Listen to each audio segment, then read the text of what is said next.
Okay, well, welcome. Thanks for coming, given the weather out there. So welcome to the very first lecture of the School of Design's Design the Future lecture for 2016. I'm Terry Irwin. I'm the head of the School of Design here at Carnegie Mellon. And I'm really pleased to be introducing our speaker tonight, who is a member of our own faculty. Were he not, he might not have made it here tonight.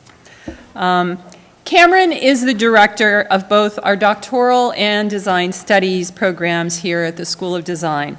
He has a background in philosophy. I'm making it do really weird things. He has a background in philosophy, and his dissertation concerned the educational philosophies of Martin Heidegger, and his research explores what designers have to learn from philosophies of making, culture studies, and the sociologies of technology.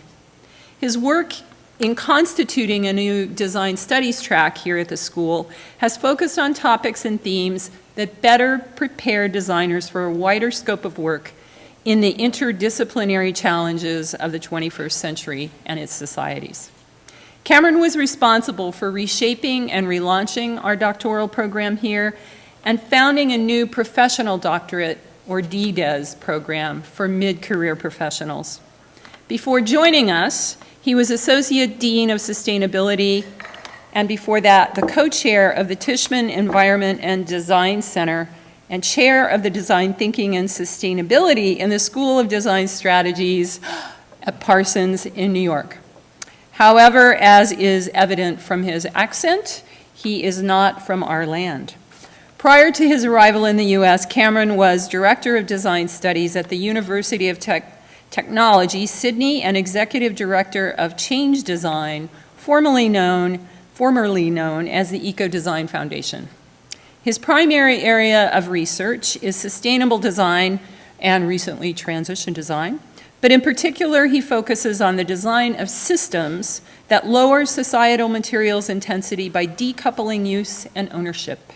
In other words, systems of shared use, which I believe his lecture today is related to. Please join me in welcoming Cameron Tonkinwise.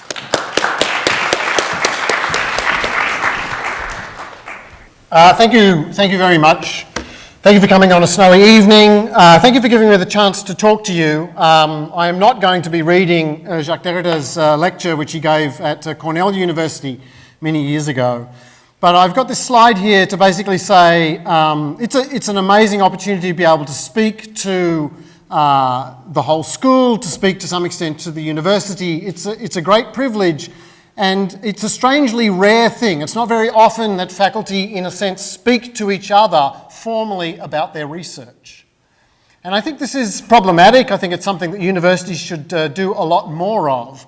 And I just wanted to point out with this title, Derrida here is punning on the word pupils, referring to both eyes and to you, students. In a funny way, students experience more across the faculty than the faculty do. When we meet, we talk administratively, occasionally about good ideas like transition design, but only rarely. So the people who actually experience a range of faculty are the students. The things that stitch together a university are in fact students. And so it's great that you get to do that, but I'm glad that I get to do it a little bit this evening. And I did also want to take this opportunity, just while I'm in a kind of public space and have the podium, as it were, to say that I do actually think the universities are an extraordinarily important part of our society. And I think it's important to recognise that right now they are under threat, whether it's the adjunctification of faculty, the kind of disappearance of tenure, whether it's generally the prohibitive costs of universities, a range of different factors are putting the idea of a university under threat. And a lot of universities are defending themselves, I think, well. I think there's always a risk that the certain managerialism that universities are forced into means they somewhat lose the idea of a university. And that idea is that it should always be going against what the market is doing. The job of a university is to think about things the market cannot. It is not the job of a university to service the market. Right now, the market has way too much wealth to throw at researching things that are not, I think, in the best interests of humans. And therefore it's precisely the job of a university to try and find the courage to go in the opposite direction. So I don't want to sort of grandstand too much about what I want to say, but I do want to say that I'm trying to speak a little bit in that direction this evening. I want to take the opportunity of a lecture like this, of a lecture series which the School of Design sponsors, to say, how do we critically evaluate the directions in which the market are going? And how do we critically evaluate the direction that the market is going with the help of designers, with the help of you? You will be helping it in that direction. I should also say that I feel extraordinarily privileged to be at the School of Design at Carnegie Mellon. I came here very particularly to help establish this particular framework. I always entered academia in order to promote sustainability. It's always difficult to find a school that can manage to actually redirect all its activities towards sustainability, but that is precisely what this school has done. It has made an extraordinarily bold commitment to a values-based framework. This is not just value-sensitive design. It's not like we're just tempering our designs. We are saying that you should be learning interaction absolutely within this value set. And I do think everybody should pause and remember that that is an extraordinarily courageous act. A lot of our colleagues in other design schools are bewildered that we are so courageous. Transition design, I think, is a very interesting idea. It is hopefully a self-fulfilling prophecy. It's not something that exists. It's something that we try to make exist by naming it and then beginning to fill it out. It is something that draws on a bunch of different discourses. It draws on ideas of ecological transition, of ecosystems settling in certain resiliences, being disturbed, and then pushing into other types of frameworks very suddenly in what is sometimes called punctuated equilibrium. It draws on discourses of transition economies, particularly post-communist economies, though we tend not to talk about that so much. It explicitly refers to transition towns, a grassroots movement that aims to take hold of change before change is forced upon particular communities. And then it draws heavily on a lot of research being done, particularly in Northern Europe at the moment, which came out of sustainability work and tries to look at socio-technical transitions. How do you actually restructure whole societies? How do they switch from one fuel source to another? How do they switch from one dominant media to another? And it is important to remember that transition design was developed as an idea precisely because of the inadequacies of sustainable design. Sustainable design did not have a robust theory of change. It depended upon a kind of individualized version that each of us should take responsibility for doing less harm to the planet. And it didn't actually deal with structural change. It missed, to some extent, these social practices that are quite inertial, that keep us in particular unsustainable patterns. It said you should just change, and it didn't work out how to help those changes. It hoped that a series of small steps would spill over eventually into some larger level change, but it didn't actually have a process for working out how to do that. And it never confronted that there are whole infrastructures and economic systems that are embedded, literally concreted in place when it comes to something like a city, concreted in place and holding in place certain unsustainabilities. You can behave as differently as you like, but the city must continue to produce its water, for example, in leaden ways if you live in Flint. So transition design is one of those discourses, I think, that hopes to have its cake and eat it too. And I'm here drawing rather obtusely on one of my favourite plays by Bothos Strauss, which I knew as Big and Little. He had done in a recent production called Big and Small. Transition design is something that says it tries to make change at both levels. It tries to understand the socio-material practices that designers work on, and it tries to work out how those become platforms for subsequent change over time. It works at both multi-levels and multi-stage.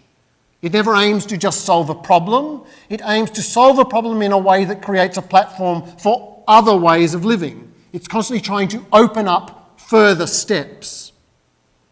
To do that, it does a lot of systems thinking. It tries to work out which particular levers to pull. It tries to work out how to actually make these changes that are both small and will lead to big. It tries to work out how to do things that amplify changes that are currently underway. But the big question, and the question that we struggle with as we research this area, and that I'm going to speak to a little bit tonight, The question that we struggle with is just, well, which levers, when and how? How do you actually acquire design agency? What is it that the designer can do? I think it's important to recognise that we've had some little disputes recently. Disputes is possibly too strong a word, but a colleague of ours, Ezio Manzini, for example, also uses the term transition in his very important recent book, one of the first kind of major summaries of the work that Ezio's been doing for the last decade on design for social innovation. And in this book, Ezio describes the kind of when everybody designs is his idea that our society is currently under transition. It is transitioning from a modern way of being in which we had stable identities structured by particular work patterns and modes of living, that we are transitioning from that into a space in which everybody has to design their own life. And so he's not talking about designing transitions where there are none. He's not talking about designing for a transition. He's talking about designing in a condition of transition. And I think this is very interesting when you start to put it back with the question of where do designers get agency? Designers get agency by being very astutely aware of what changes are occurring in a range of places across the landscape of society. Where are these changes occurring, and how can links be made between these different changes? How can we, to use Ezio's terms, begin as designers to amplify the changes that are potential? How do we draw those links? So this evening I want to spend some time talking to you about sharing economies as one of those transitions that are already happening and that which we as designers are in a very unique position to influence as something that could actually help us transition to more sustainable futures. But as Hölderlin famously said, as Heidegger once described, where the danger is, there also lies the saving power. Or to put it the other way around, so if sharing economies offer an opportunity for transitioning society to more sustainable futures, they nevertheless also represent an incredible danger. And I should say, if I can just excuse some personal biography, I've been looking at this for a very long time. As Terry indicated in a lovely introduction, for some of my first work was done with the Eco-Design Foundation with Tony Fry. When I took over that organisation, we deliberately started thinking about some of the emerging research in Europe to do with dematerialisation and sharing. So in a funny way, I've been thinking about systems of shared use for 15 years. And I've committed pretty much most of my academic career to that. And so, on the one hand, I'm saying that because, please forgive me, what you're about to hear is somewhat incoherent because I've been in it so long I can't really make full sense of it. And secondly, there are so many changes occurring right now so fast that I'm also a little bewildered. But then let me say a third thing, which is that, in fact, I am extraordinarily depressed or frightened or despondent because it is turning bad very quickly. And if I can make light of it, I spent the first 10 years of my academic career doing my PhD thinking about Martin Heidegger, hoping he was just a Nazi and not an anti-Semite. And quite recently he's turned out to be both. And now the other thing I've committed my life to thinking about, sharing economies, are turning out to be some of the worst of capitalism ever. So there's a lot at stake for me personally in trying to work out whether this particular bifurcation point, this turning point in the transition, is, as it were, going in a positive direction or a negative direction. And I'm putting here Rachel Botsman and Rue Rogers' book in 2008, which was a celebration of the coming sharing economy, with Tom Slee's excellent recent book, which really documents just how bad things have got. And I'm going to draw on some of his research in what I talk to you about. So the question is, if sharing economies represent a transition, a bifurcation point, if we are in transition, how do we as designers help this transition head in a better direction? And I'll give you one last kind of introductory note, which is also what is going on in what I want to talk to you about, is the question of whether designing and its theory of change is purely materialistic or concerns mindsets and philosophies. It's a an area of ongoing discussion between my colleagues and myself as to how much it's socio-material and how much it's ideational. I have a background in philosophy, so I tend to think about things philosophically, but my philosophy tells me that I should not put too much store in ideas. That ideas themselves do not have agency unless they are materialised, which is why I left philosophy and came to design in the first place. So I'm going to talk a little bit about all these philosophic accounts of sharing and ways in which we can understand what is happening and then work out how to design in that regard. So let me step back and begin again, as it were, and say that, again, as Terry indicated, my entire career has been dedicated to issues of sustainability. I'm very concerned about how sustainable our societies are. For a long time, sustainability in this country has been characterised by right politicians as in fact being a watermelon. Because it's only green on the outside, it's actually socialist red on the inside. I've deliberately here actually put an orange watermelon, because when I had the privilege of living in New York and going to Park Slope Food Co-op, I used to eat orange watermelons, and they are by far the sweetest and most beautiful watermelon you can possibly have. But nevertheless, normally watermelons are understood to be red. And so there's an idea that all environmentalists are in fact socialists. So I want to tell a little story to just explain that's not entirely true. It's very funny the way this kind of happened. And to begin, I'll talk about the way sustainable designers used to think in the 1990s.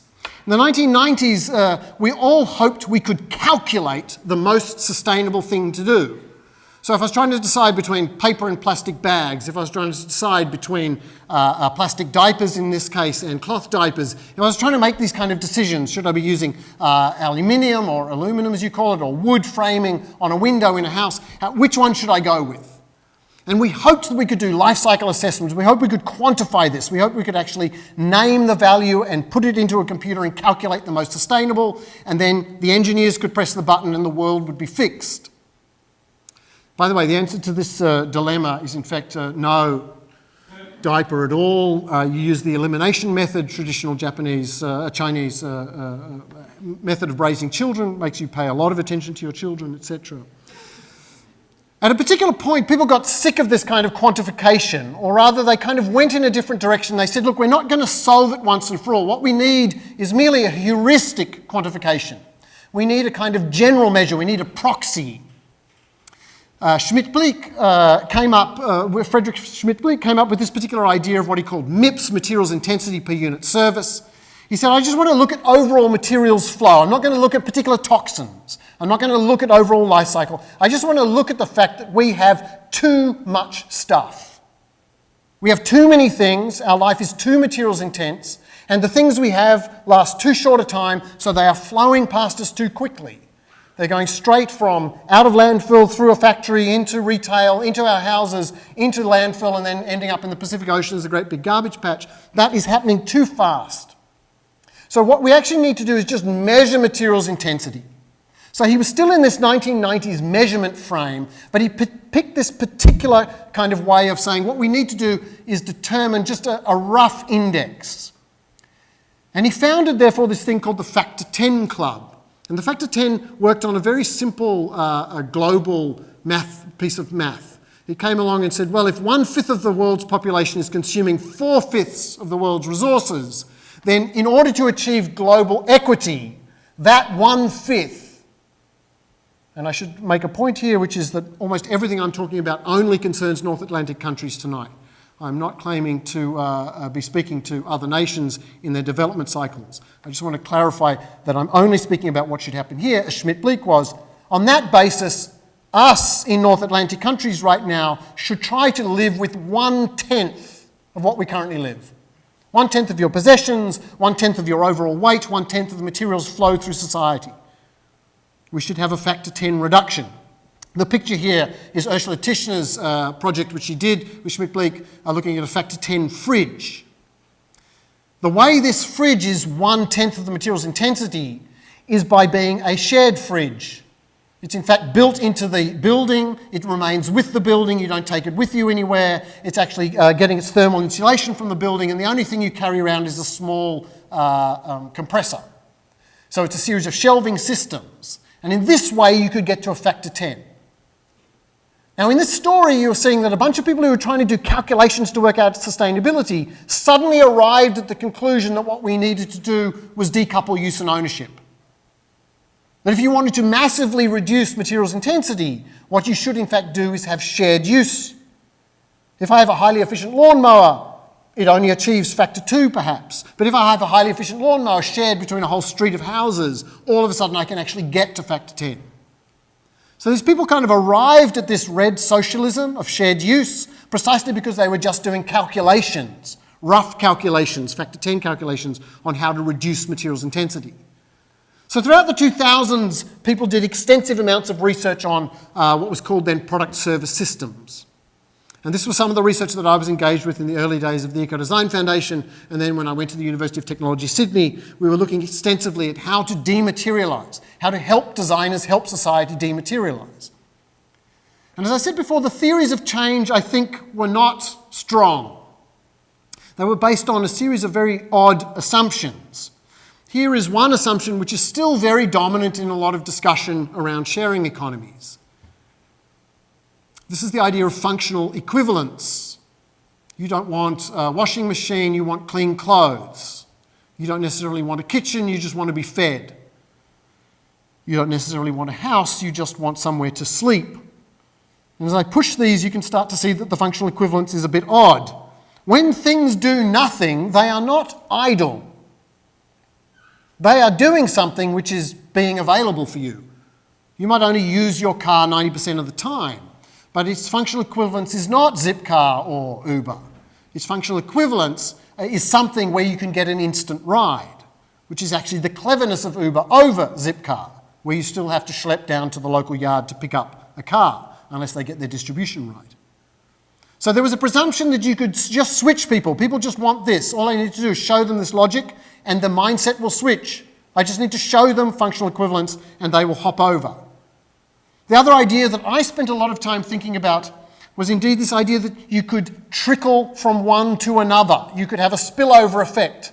If I exposed people to one type of sharing and they realised that it wasn't so bad, if I made you live in New York for a while where very few of the old apartments have laundries, and I forced you to use a communal laundry or a laundromat, as in the great book Knuffle Bunny, then you would be amenable to trying sharing in other ways.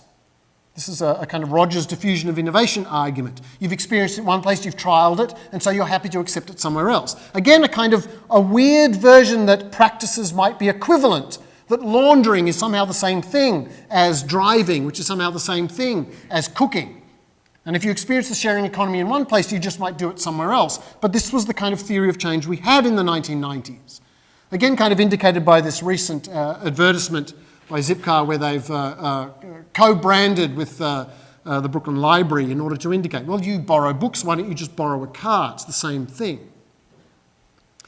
What is perhaps interesting about the work that was happening in the 1990s around PSS and this type of shared use at this time, and I should say it was all mostly business to business, it was driven by a lot of university funding in the EU framework. It was not happening in the United States much at all, except in chemicals industries, strangely enough. But one of the interesting things is that this reframing of functional equivalence and this reframing of shared use was agnostic as to whether it was commercial or not. I could go and say to you, all Starbucks is a form of shared use. It's a situation in which you are getting an expensive coffee by comparison to coffee before, hopefully a slightly better coffee than coffee before. But what you are also doing is sharing the use of tables and Wi-Fi and resources. And that this has a kind of extra, not factored into the cost-benefit analysis of just buying the coffee component. That there was a whole bunch of exchanges going on that were no longer merely commercial. So now you had sharing within the very heart of a capitalist enterprise, and it did become a kind of mental reframing that you needed to do. And again, I spent time with this same argument trying to talk about historic examples, Dolores Hayden's examples of the late 19th century, when cities were thought that in the 20th century they would be entirely shared use. People would live in apartments and have no kitchens. They would only go to restaurants. And people would have no childcare. They would have no spaces for children. They would just hand it over to childcare. They would have no laundries, they would hand it over to laundromats. There would be centralised provision, which was feminist, socialist, and making use of steam power. So I spent time saying we need to understand these historical arguments to show that sharing is not so radical. We could in fact make this switch. It's not a big challenge. Another sort of moment, particularly interestingly when I first came to North America, was the economic downturn, the fact that all of a sudden you have one of the highest populations of 20-somethings living with their parents ever in the history of North America. The 20-somethings are not moving out to their own apartments, that they are not getting married. They are in fact returning home. They are trying to live under their parents' house, which is a type of sharing. All families are this weird economic unit that capitalism can't handle. It's socialism at the very heart of capitalism, these funny little shared consumption units. And so all that work we did at that time, or that I was doing, was trying to think about product-service systems, shared use, and it was always looking at ways in which we could get to less materials-intense futures. But what we were trying to do was show that it wasn't so radical, it was something that was already happening. However, all that research proved to be very wrong. What was found in a number of that work that was done at that particular time was that it was not particularly feasible to get businesses to shift from manufacturing to services. Customers were not interested in those kind of value propositions. And when they were interested and when the business could, the sustainability benefit was not large because the infrastructures had not shifted. So in a funny way, I came to the United States in 2008 at the very moment at which I was quite pessimistic about this topic that I'd spent a lot of time on, 8 years by that point.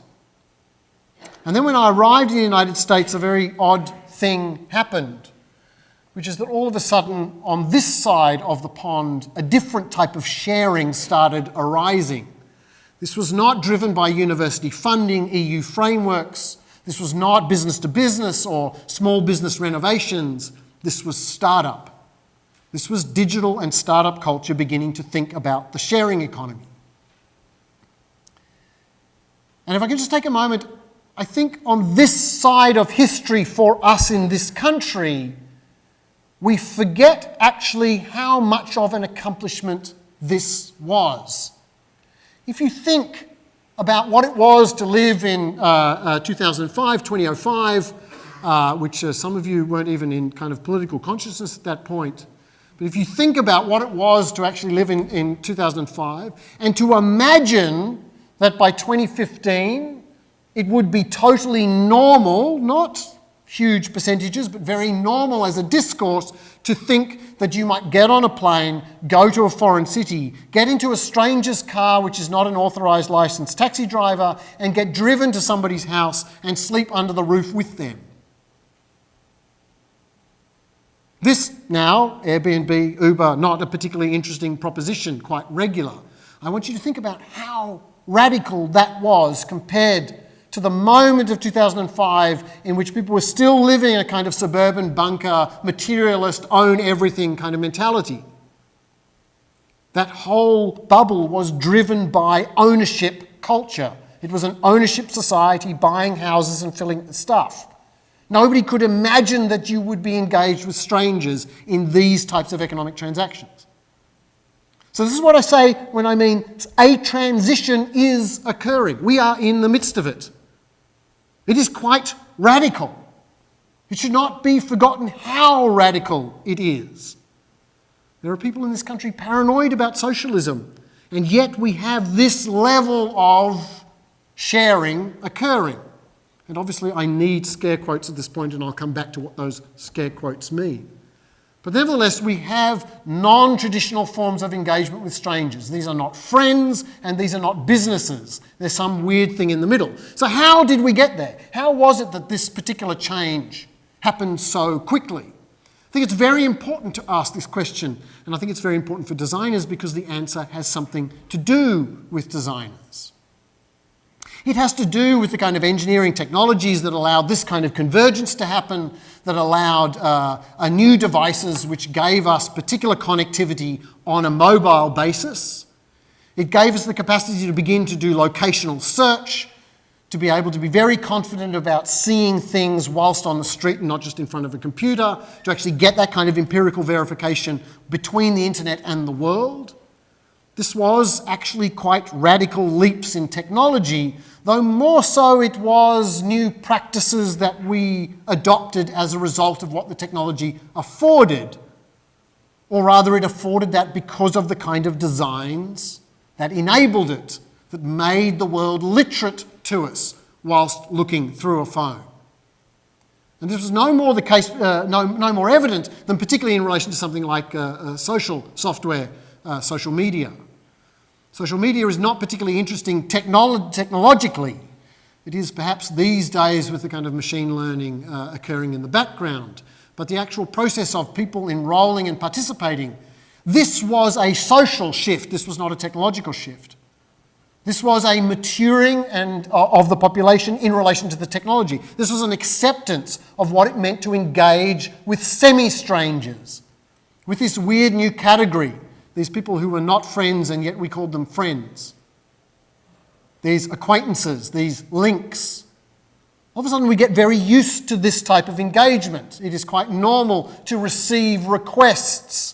Each day I receive requests for papers which I've published in journals from people, complete strangers. Can you please send me that paper? I'm engaged in a highly illegal act every time I send them a paper.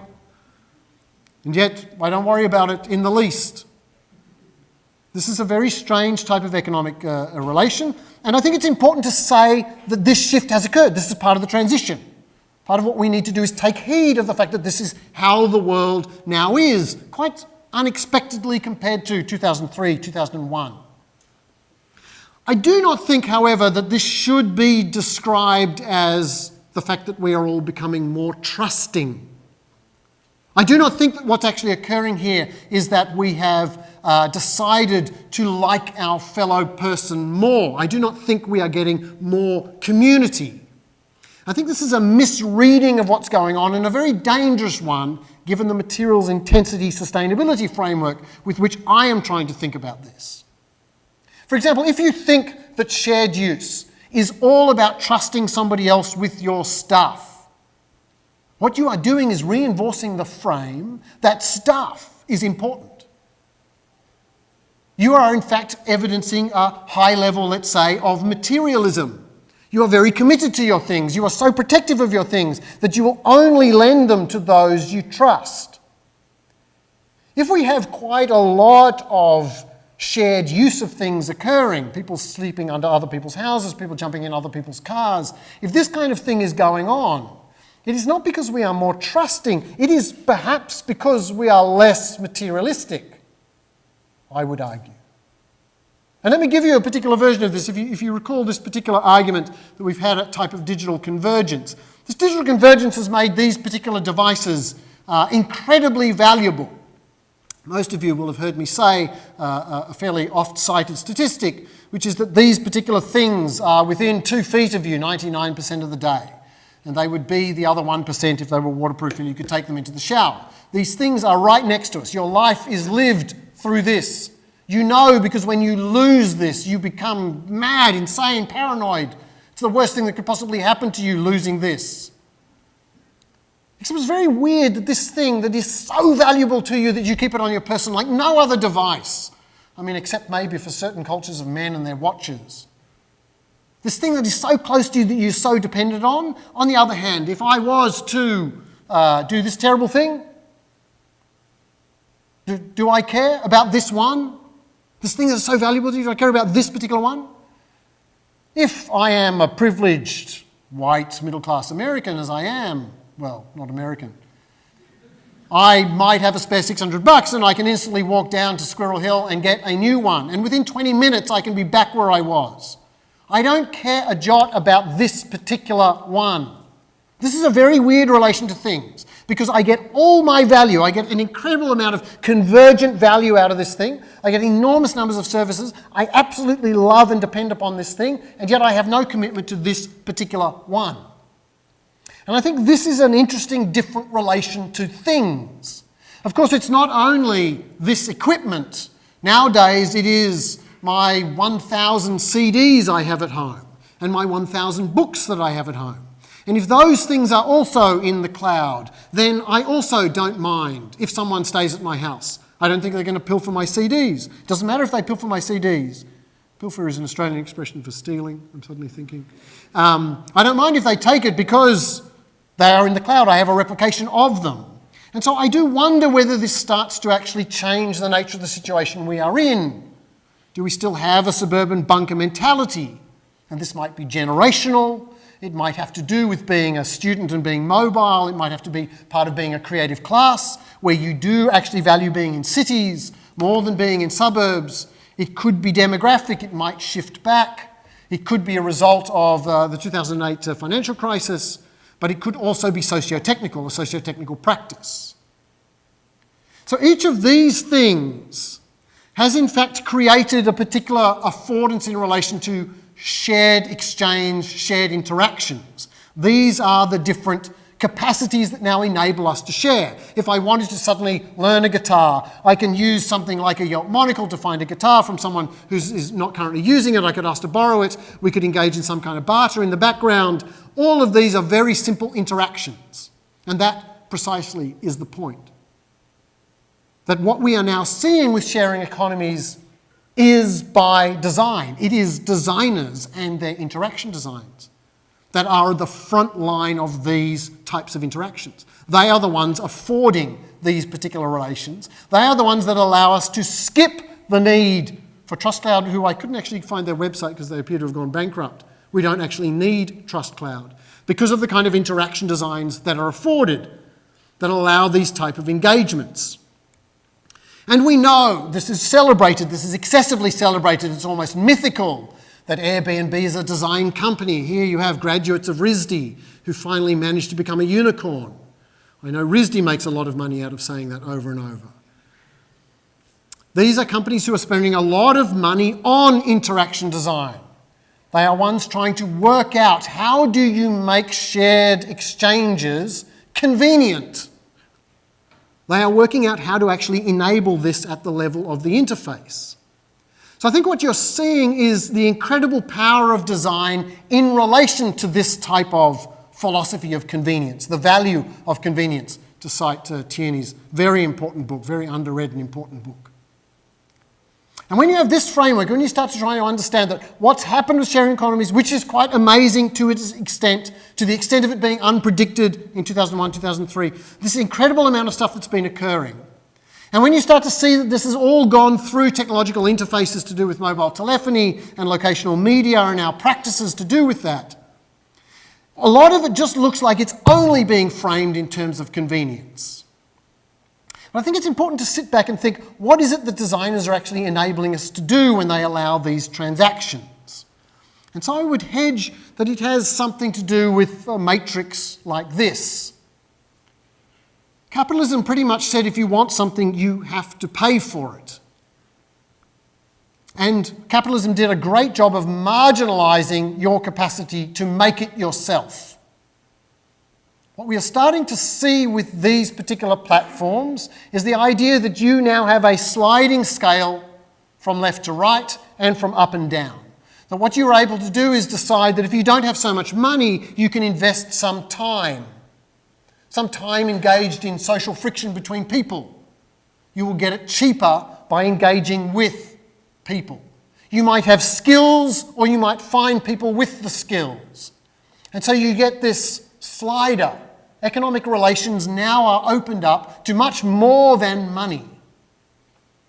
And then the third dimension is merely how much risk you are prepared to tolerate. And if you don't really love and are invested in your things and you have the privilege to be able to recover, then it might be that you can actually absorb certain amounts of risk as you decide to slide more towards time with people than just waiting to get the money.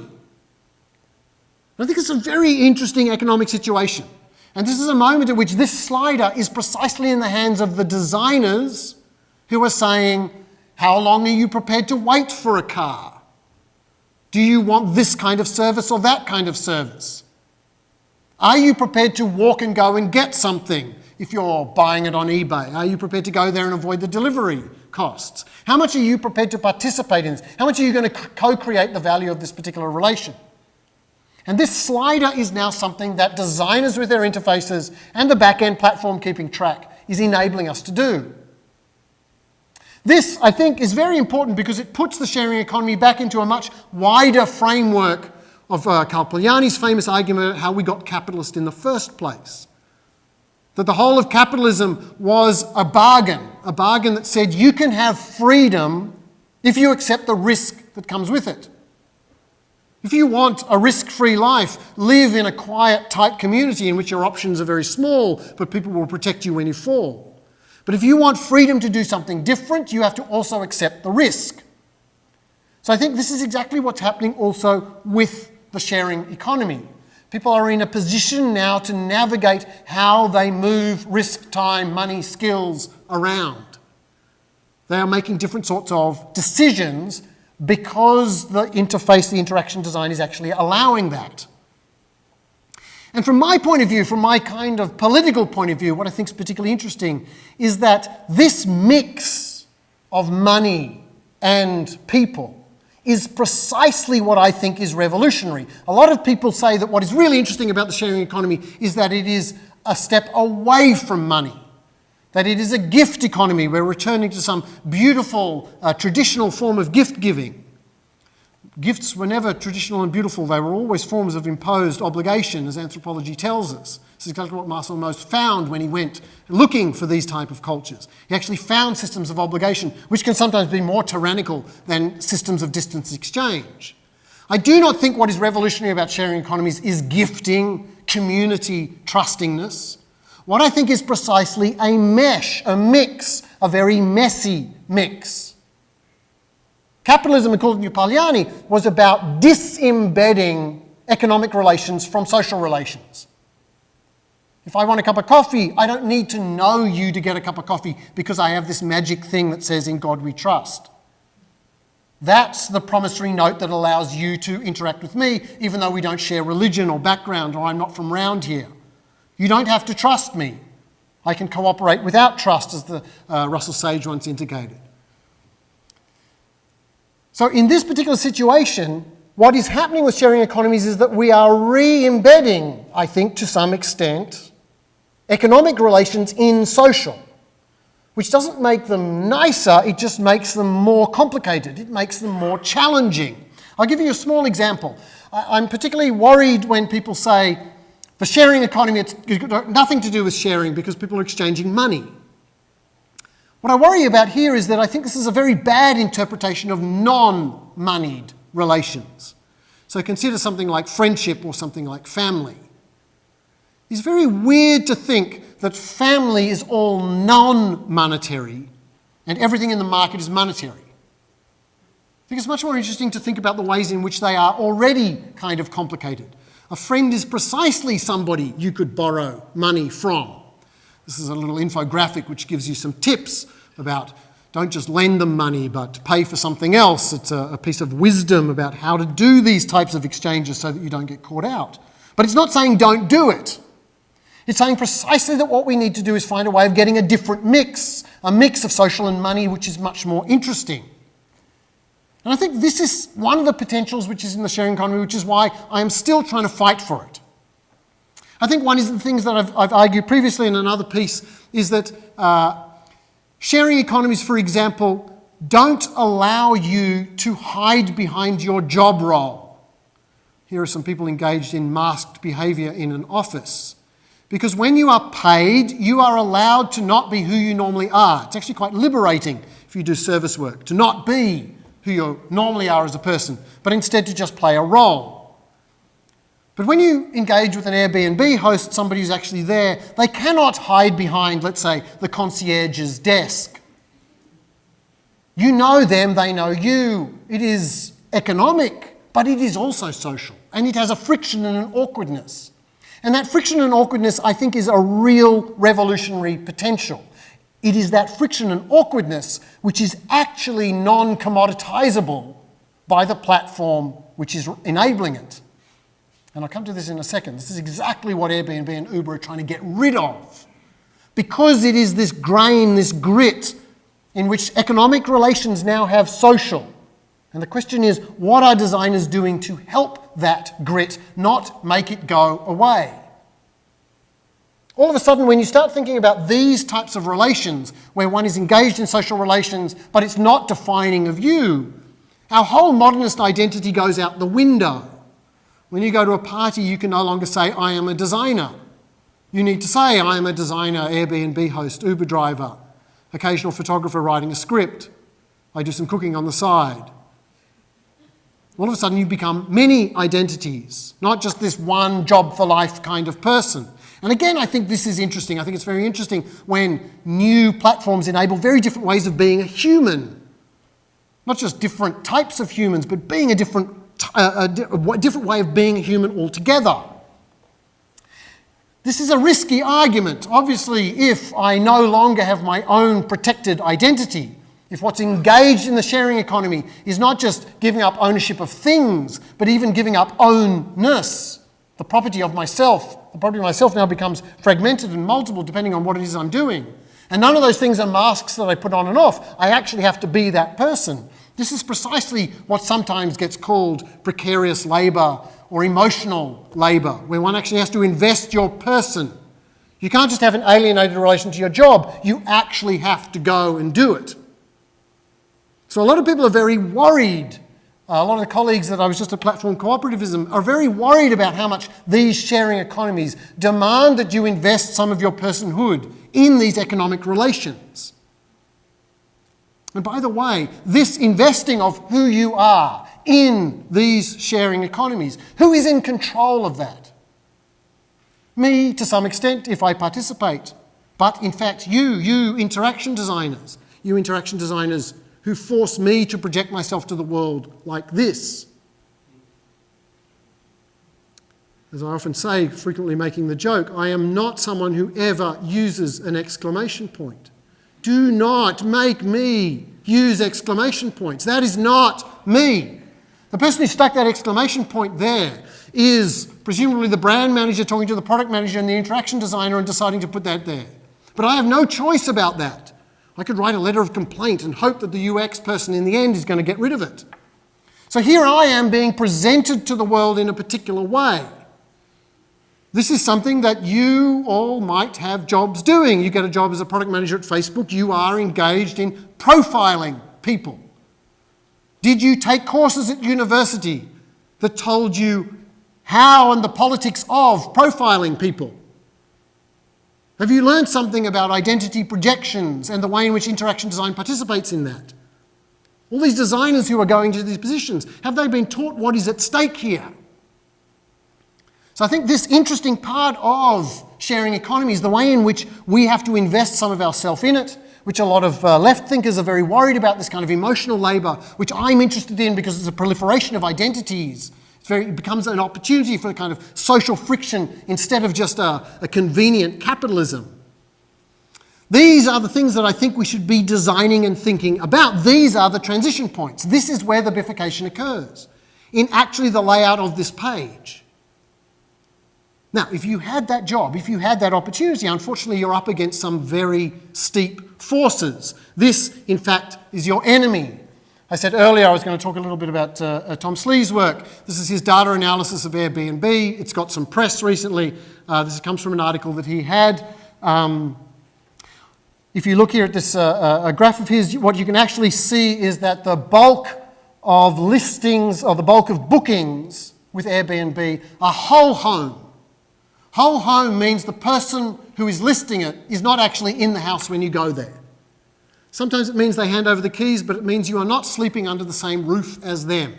So this whole thing I just went on about, this beautiful friction, these possibilities for post-work identities, this kind of invested in and affective politics, all this kind of thing is no longer possible when the bulk of the platform is a commoditized relation of just a regular vacation rental.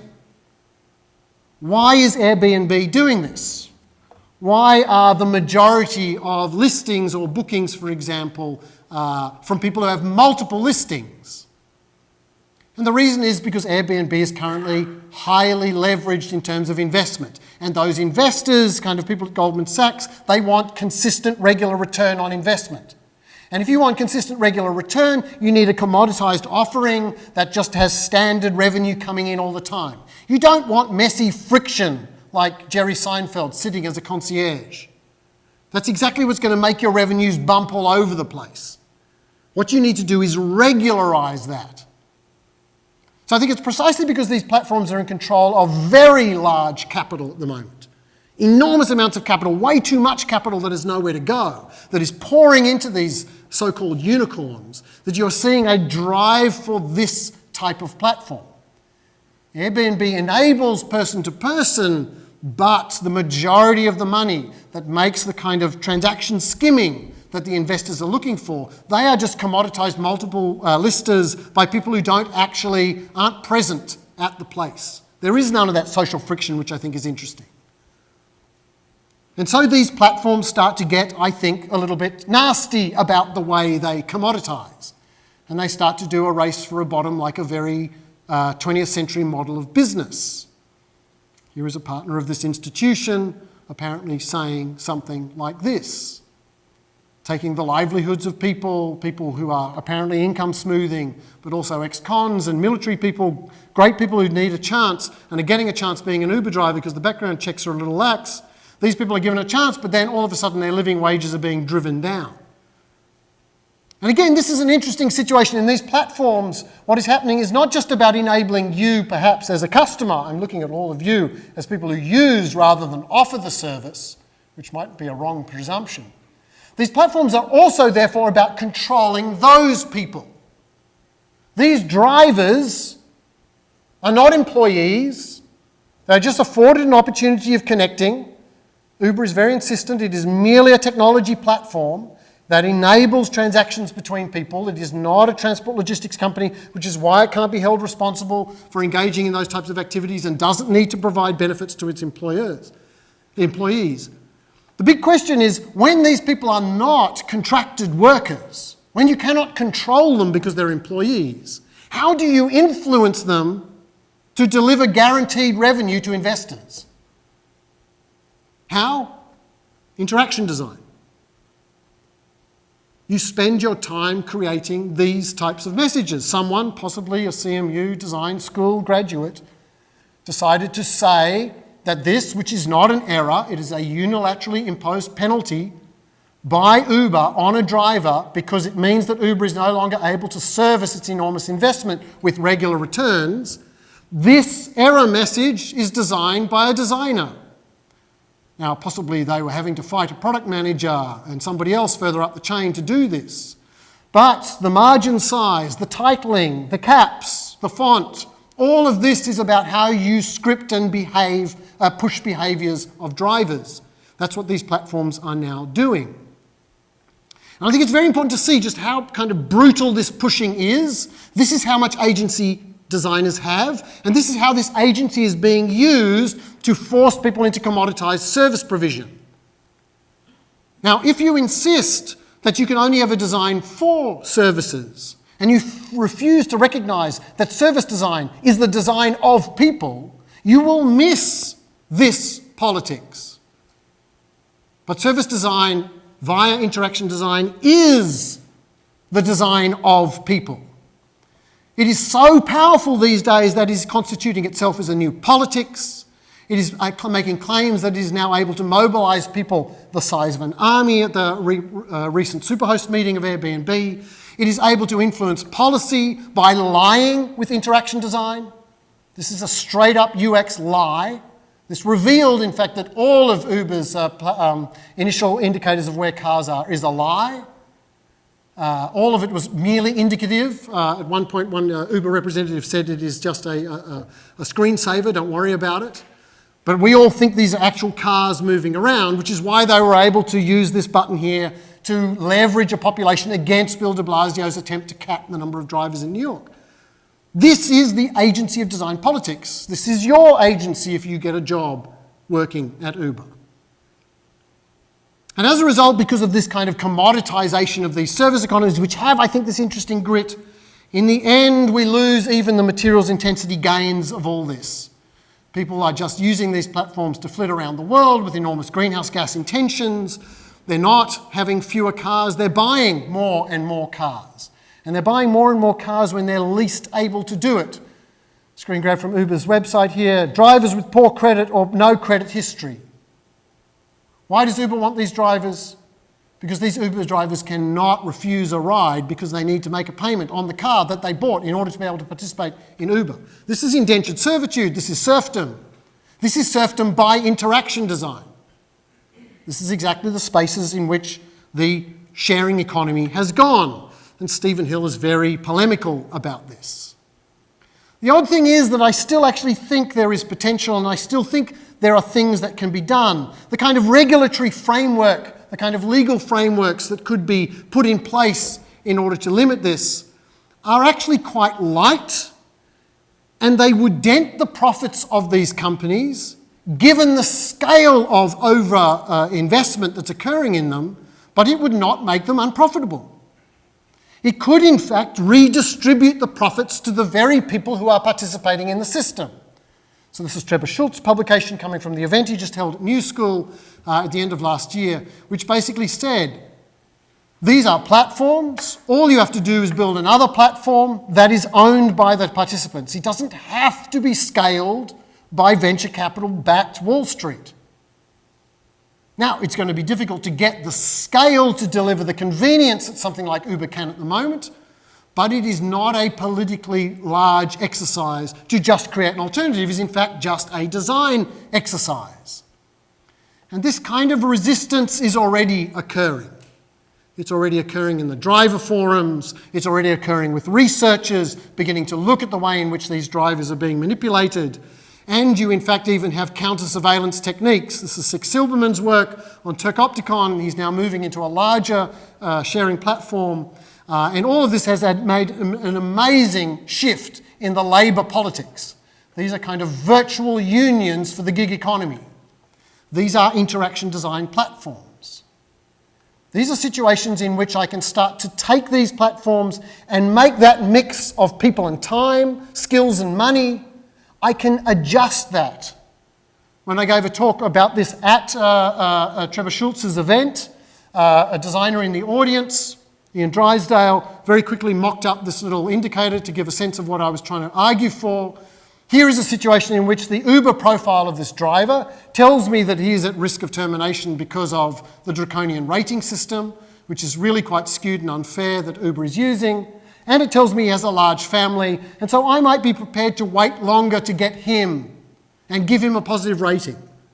It's a very simple interaction design in which I am now doing what I called in the title of this talk, convenient solidarity. I am deciding to spend my money in a political way. It's the same as a kind of green consumption, but it's now much more transparent. It's transparent, but it depends again on a profiling.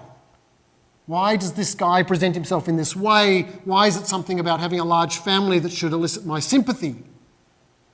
But nevertheless, these are all the options that are available to us within this transition point of this particular transition to do with sharing economies. In the end, I think what we are fighting is this idea that everything needs to be driven towards hyper-convenience. If you need a ride right here, right now, why do you need a ride right here, right now? What is it that you are going to do?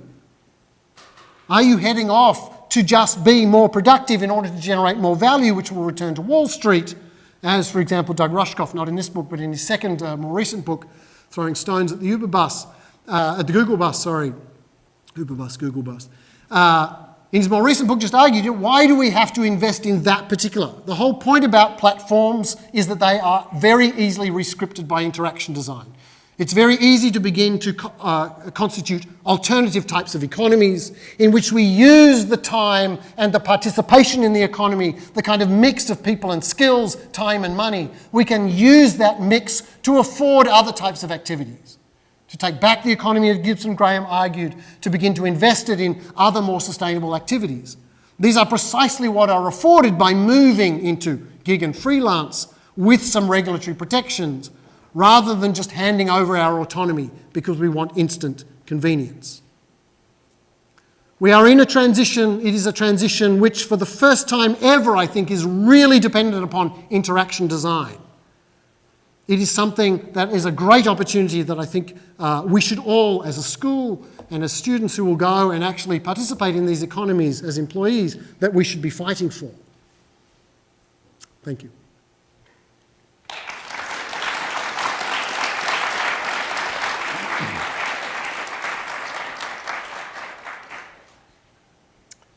Questions, critique?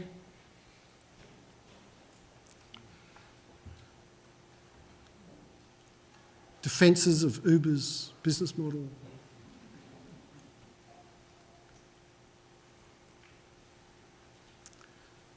I have a question. You talk about money a lot. A word that I didn't hear you use a whole lot was value.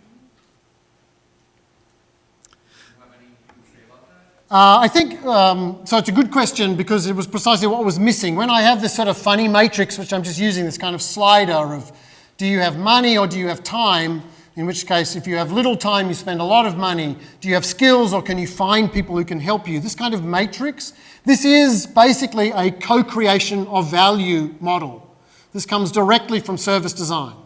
So service design is the recognition that all value requires both participants. So even if you are receiving a very, what appears to be passive service, you are, for example, getting a massage, in which case you're only supposed to lie there, you still have to do certain things, which is not fall asleep or giggle.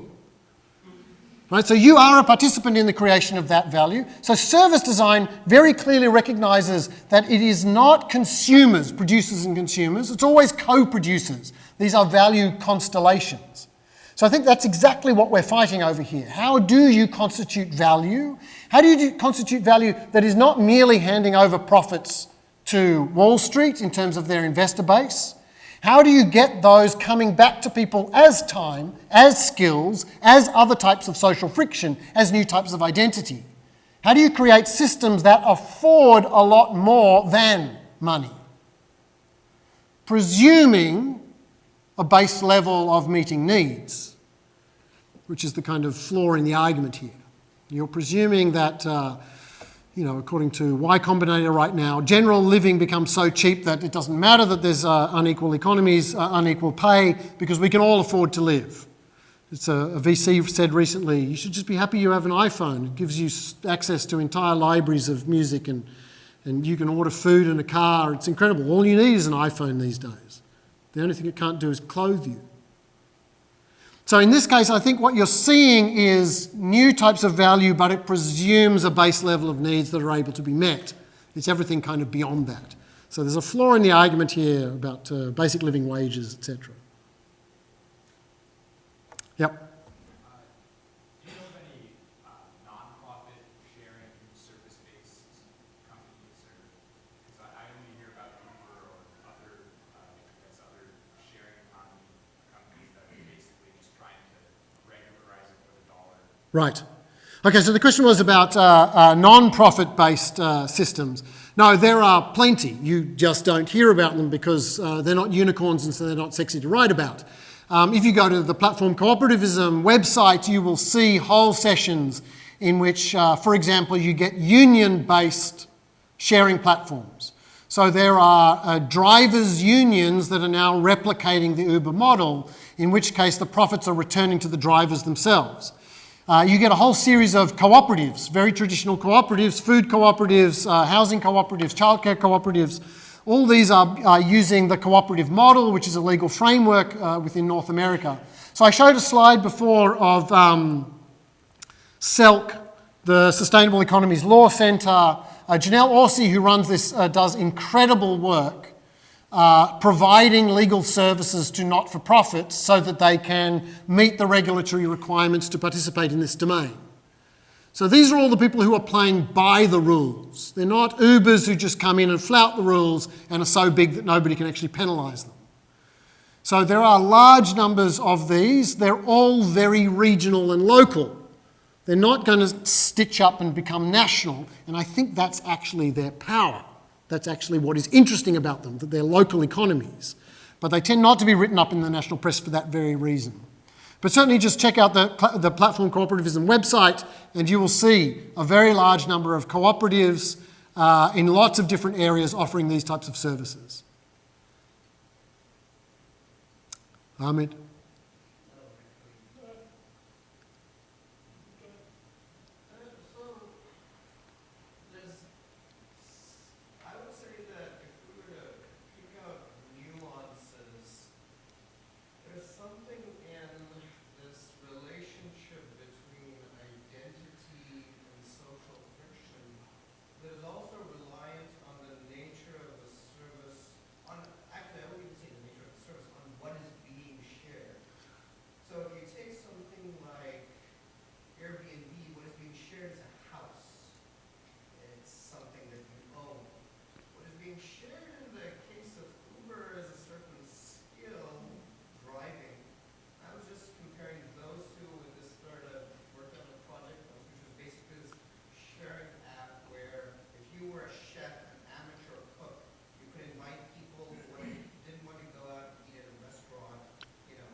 And so what is being shared is the capacity, a certain kind of craft, a certain kind of skill, a meal, and that there's something in that, Airbnb and food sharing services allow you to both curate your identity in order to present a message, but you're actually, on the basis on which you're able to successfully sell is the curated sort of identity that you put up there on the website. Something like Uber, it doesn't matter as much. All you see is the name of the driver, this person's coming to. So there's something very interesting in the nature of what is being provided with the link that has to question, personal identity. Right.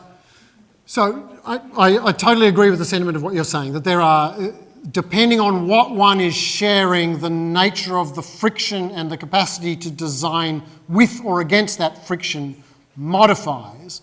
I suppose my response would be, it's never not there. So it is true that in Airbnb, one is presenting one's identity in terms of property, and Airbnb's great success moment, its design thinking moment, was when it lent professional photographers to hosts in order to increase the taste regime correctness to a certain wealthy population in order to sell their houses better. And so in that way, you were just seeing taste regimes meshing through the platform of design understood in the old sense of styling, and not some of this kind of friction, because precisely people were looking for people like us. So much so that a lot of studies have pointed out that African Americans must drop their price by 20% at least, I think, in order to get the same level of bookings. In which case it's less the house than the person itself that is at stake. So I think, yes, there are these different types of frictions, but there was a quip made on Twitter once, somebody saying, I much prefer the awkward silence of an Uber to the awkward conversation of a Lyft. Which indicates that even in Uber, which is, again, spending a lot of interaction design time, training its drivers who are not employers, running forums and participating in the forums in order to curate their activities so that they look and feel more like a chauffeur, so that they've actually cleaned the car, they are well groomed, there's some water and some refreshments, and they don't play their own music. This is literally sculpting the driver out of existence and just turning them back into a commodified service provision. Nevertheless, there is a sense that this is somebody's car in a way that you don't think with the taxi, although the taxi is owned nevertheless by a consortium in the same way. But one is literally sitting there thinking, well, you've done all this work, and this is an engagement in a type of transaction which is different from regular commercial. Now, it's also certainly the case that if you look at Uber driver forums, lots of customers treat Uber drivers as badly as they would treat any taxi driver, meaning in a dehumanised fashion. But on the other hand, there are plenty of evidence that lots of people feel very awkward about that. So in that case, they are trading the kind of friction of participating, even though the service has been commoditised by the service design that Uber is doing. Nevertheless, there still is that friction. And I think this is what I'm saying is interesting, that in these kinds of economic relations, people can't hide behind their jobs in the way they used to in the 20th century. As an interaction designer, it is the visibility and the humanness, that exposure, that initial exposure, even before you interact with them in real. Right. And they all have profiles in that way. Yeah. And I think that's a crucial point, that you are hailing a profile. You are not hailing an anonymous cab. So the friction is there. Cameron? You spoke a lot about the ability of this interaction design politics to make change or whatever. Do you worry about that? Aside from a few companies like Airbnb, the vast majority of companies are still started by engineers and are run by engineers who over dates or any of those schools. Do you think that's a problem? Do I think it's a problem that they're run and started by engineers? I think, I don't want to vilify engineers, so no, engineers can do design thinking, apparently. I think the argument I'm trying to make is that all of this in the end is being funneled through an interaction. And your UX designer might be lower paid and with less responsibility on the kind of hierarchy if these things are not being set up in flat hierarchies or something like that. But nevertheless, it all still channels through that person in a way that I think a lot of other transactions that were based on buying a product didn't. And so no matter who founded it or the culture of the founder or the nature of the service in the way Ahmed's arguing, nevertheless I still think there is something very particular about the interaction designer in this particular business. More so, I think that's the kind of argument I'm making here, that it's a very different relation to all the businesses that designers have serviced in the past. There is a different set of interactions. They're playing a much more crucial role in terms of the front line. And it's partly because the designer becomes the front line because your employees are now just customers. You have users and you have service deliverers, but neither of them are actually employees. So it's kind of like your frontline employee is now your service designer, your interaction designer, the designer of the error message that penalizes a driver. So it's a dubious argument, but it's an attempt to say that I think designers in these economies have a very particular agency. Yep. So, you convey a lot of value about what you're talking about, and this is valuable to not just designers, but to business leaders, to CEOs, to engineers, but how do you communicate this value to not only to those disciplines, but to designers not from CMU? I mean, a lot of us are expecting to go into fields with designers from art schools, from technical schools. I mean, this is what we see unique, but how do you communicate this value to everyone else? So the question is if I claim that there is this value that's particular to interaction design, how do you communicate this? And I'm reframing the question as I try to formulate an answer. I mean, there's a kind of version of the answer which says the proof is in the pudding to some extent. The kind of value proposition of what you put together will evidence that design is crucial to this. On the other hand, you're seeing these arguments made extensively in a number of discourses.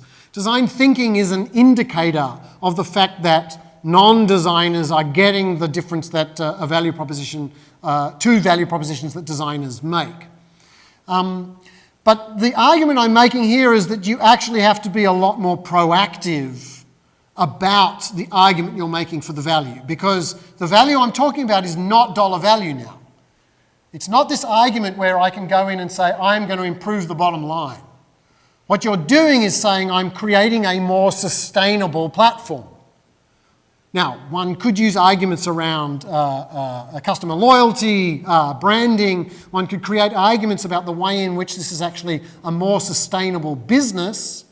But it is one that is precisely saying we are getting a mix of money and non-money, which means the money-only people are not going to be interested in the non-money part of your argument.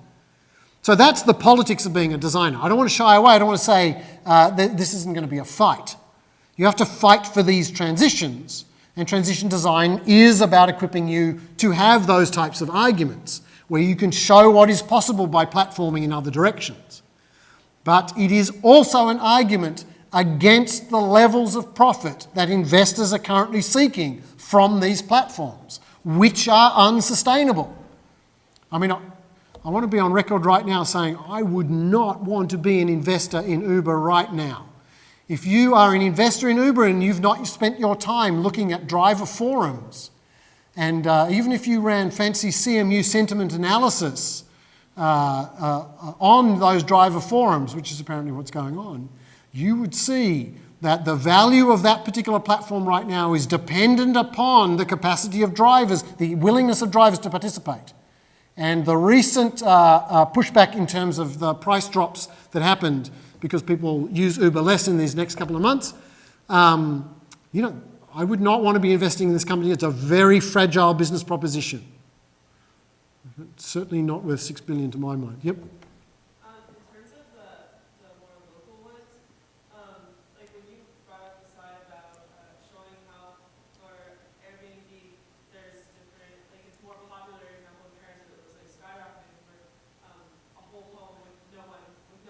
Yep. Whereas in other countries, in other cities, having the person there as well was more popular. So, or just like even in being an Uber, like my roommate will always talk to the driver, and she loves talking to the drivers and learning about them. And I'm much more about the awkward silence. And so, does that grit of that awkwardness of whether a person's talking or whether a person's there, do the locals have an advantage because people from that same community are going to feel the same way about it?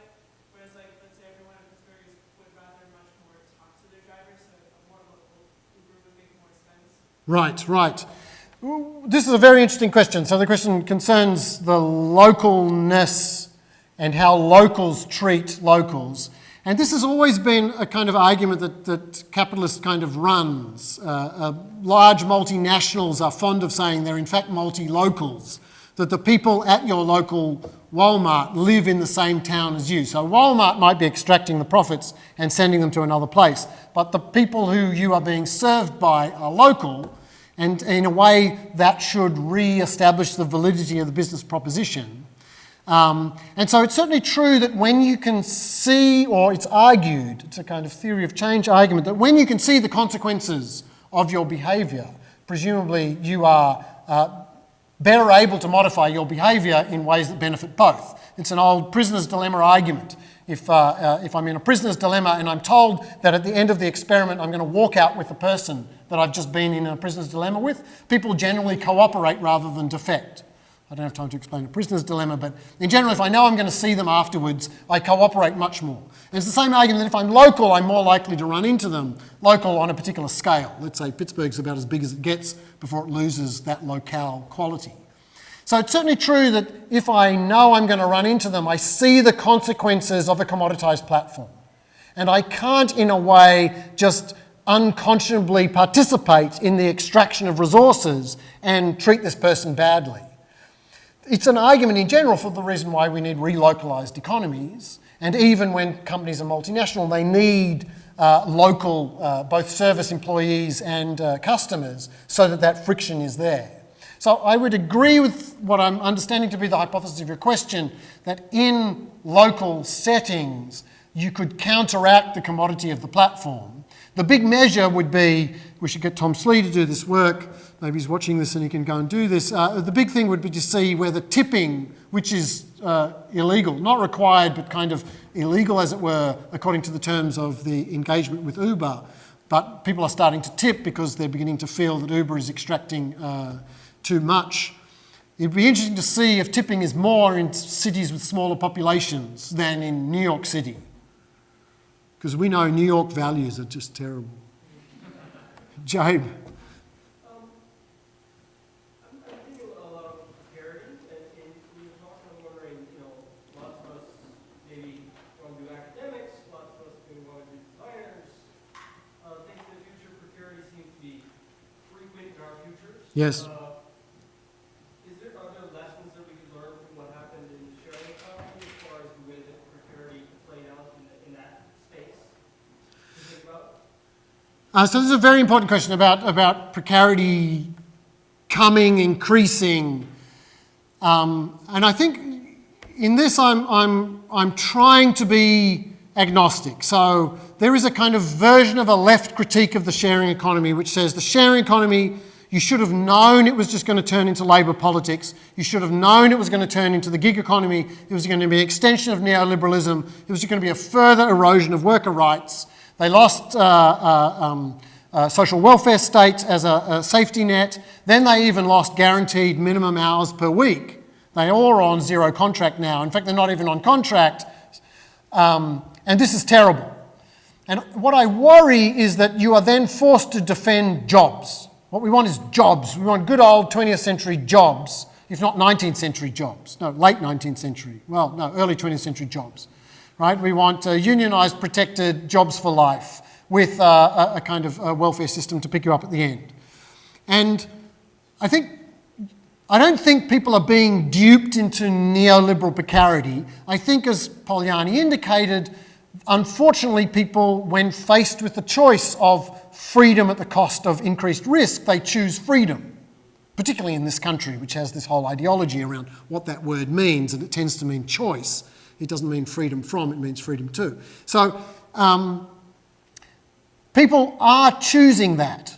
It's really annoying that people are choosing to continue to be drivers on Uber when they are plainly getting screwed by a platform that is taking their money and then giving it to ex-CMU robotics people to replace them with robots. Like, just, once you knew that, why would you drive? So I think if you don't want to presume people are idiots, and you don't want to presume that they're totally subjugated, you'd have to think that they are getting some value out of this proposition. And the value might be that they get to look after their older parents because they now have a job which they can turn on and off and they aren't contracted in that particular way. They get an opportunity to write a script or to have a startup which is going to actually help people and not just fund Wall Street. So there are all these things they might be doing. So in a way, I want to find a way of arguing to allow people to do that. Certainly there are minimum regulations about the way people are getting exploited on these systems and the kind of protections in terms of a rating system, and Tom Slee is very clear on this. A rating system is not a good way to evaluate the safety of an Airbnb house. You are not a trained a construction engineer. You cannot determine whether the swing in the backyard is going to kill your father, which is the case that happened. Right? So you can't do that on a 4 out of 5 rating. So you need experts doing those kind of evaluations. We need better protections. But I do think we have to find a way of designing ownership and interaction platforms that do enable, not precarity, but the kind of freedom that unfortunately people are choosing and may prove to be beneficial. As I said at the end, even for people engaging in alternative economies. Beginning to spend the time to grow food. Growing food takes a lot of time. If you want to be an urban gardener, you're going to have to Airbnb and Uber. Because you can't have a full-time job and grow plants if you're going to do it at any level of scale, even just to feed your family. Sorry. Sorry. No, Mark, yours. I am looking at you. I think this is related to some of these questions. You referenced SONC, designing when everybody designs.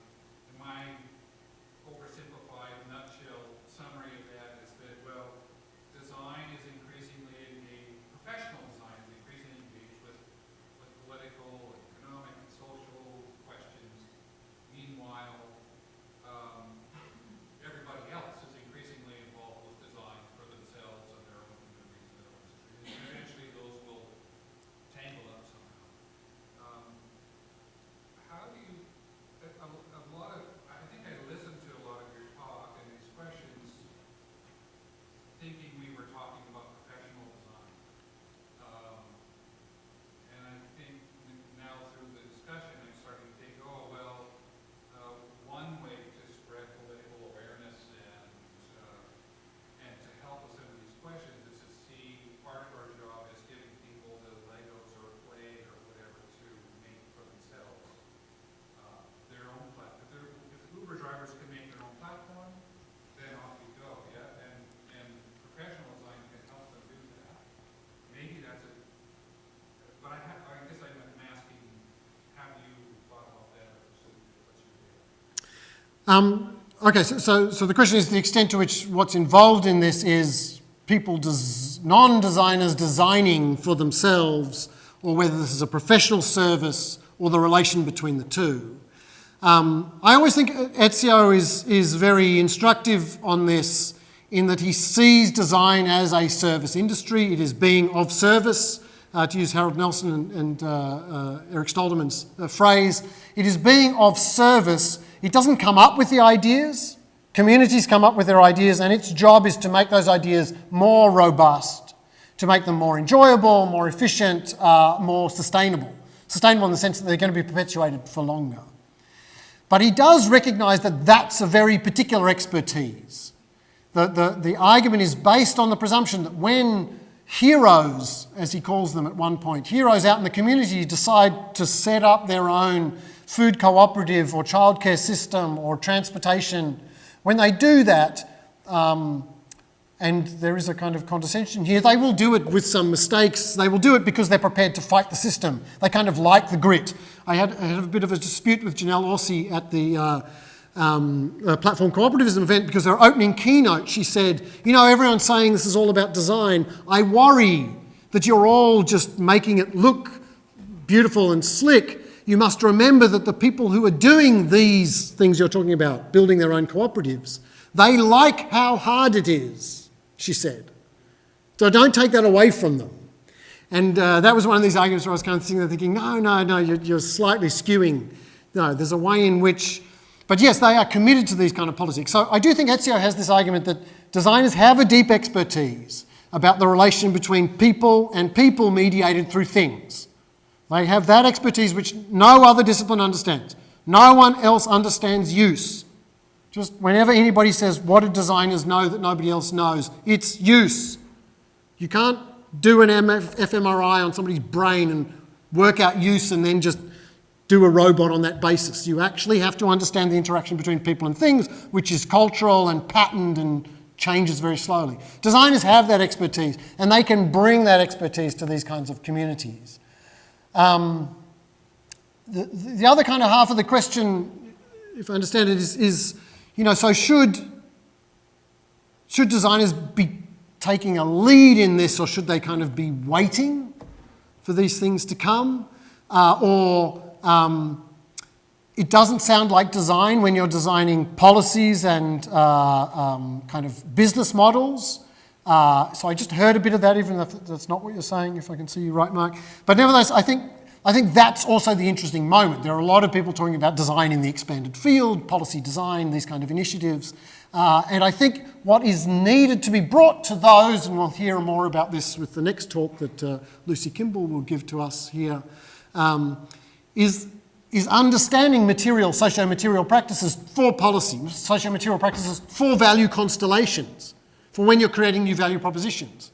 That it's precisely a moment at which designers do have more agency in that non-design space. And it is still a deep form of interaction designing, or as we call it at the School of Design, design for interactions.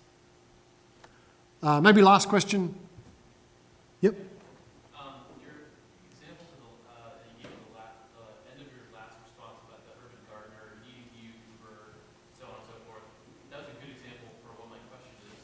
That type of person, at least in America, the price point of something like Uber might not be realistic for the urban gardener. So I guess, sorry, this is like an abstract question, but like, does it have more to do with how it's being designed right now, or the American economy about like why that might be slightly unrealistic, and how that would be achieved in like the ideal sense you're talking about? Right. Where the urban gardener uses Uber, goes to the coffee shop instead of taking his own, which is now cheaper. Right. So this is a fantastic question. The question is getting the right mix between money and time on that slider, given the wider economic system and the cost, and it goes back to the basic provision kind of caveat I had before, a kind of living wage kind of argument, how much it costs to live. And isn't that price point, even for something like Uber, more than can be afforded by somebody who wants to commit to that? And that is a real flaw in the argument. It is presuming a level of wealth that is prohibitive even in this country, but especially in the rest of the world. In the rest of the world, there are often much more robust economies of non-monetary forms, informal economies, that exist in strong pattern to allow people to have that mix.